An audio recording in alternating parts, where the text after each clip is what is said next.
Live के माध्यम से अपने सबके बीच एक कॉमेडी रखला चाहे छी। यदि नीक लगे तो कमेंट करी, लाइक करी और सबसे रिक्वेस्ट है जे कम से कम शेयर करी। जते शेयर भेटत हम बुझब हमर कॉमेडी अपने सबके नीक लागल। नीक कॉमेडी के शेयर करी, सबसे ज़्यादा शेयर करी। तो लिया एक कॉमेडी। सुबह सुबह यमदूत मेरे दर पे आया, मेरा दरवाजा ढकढकाया। सुबह सुबह यमदूत मेरे दर पे आया, मेरा दरवाजा ढकढकाया। मैंने जैसे ही दरवाजा खोला यमदूत मुझसे बोला, मैंने जैसे ही दरवाजा खोला यमदूत मुझसे बोला, जेपी तेरा प्राण चाहिए जस्ट, जेपी तेरा प्राण चाहिए जस्ट। मैंने मेम साहब को आगे किया और कहा लेडीज फर्स्ट, मैंने मेम साहब को आगे किया और कहा लेडीज फर्स्ट। यमदूत बोला उसे सामने से हटाओ मैं डर रहा हूँ, यमदूत बोला उसे सामने से हटाओ मैं डर रहा हूँ।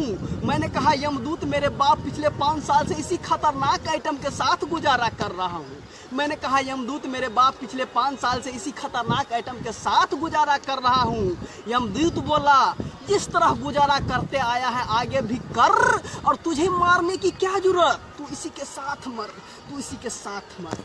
Thank you. अगर नीक लगे तो कमेंट करी, जरूर कमेंट करी। Thank you. बढ़िया।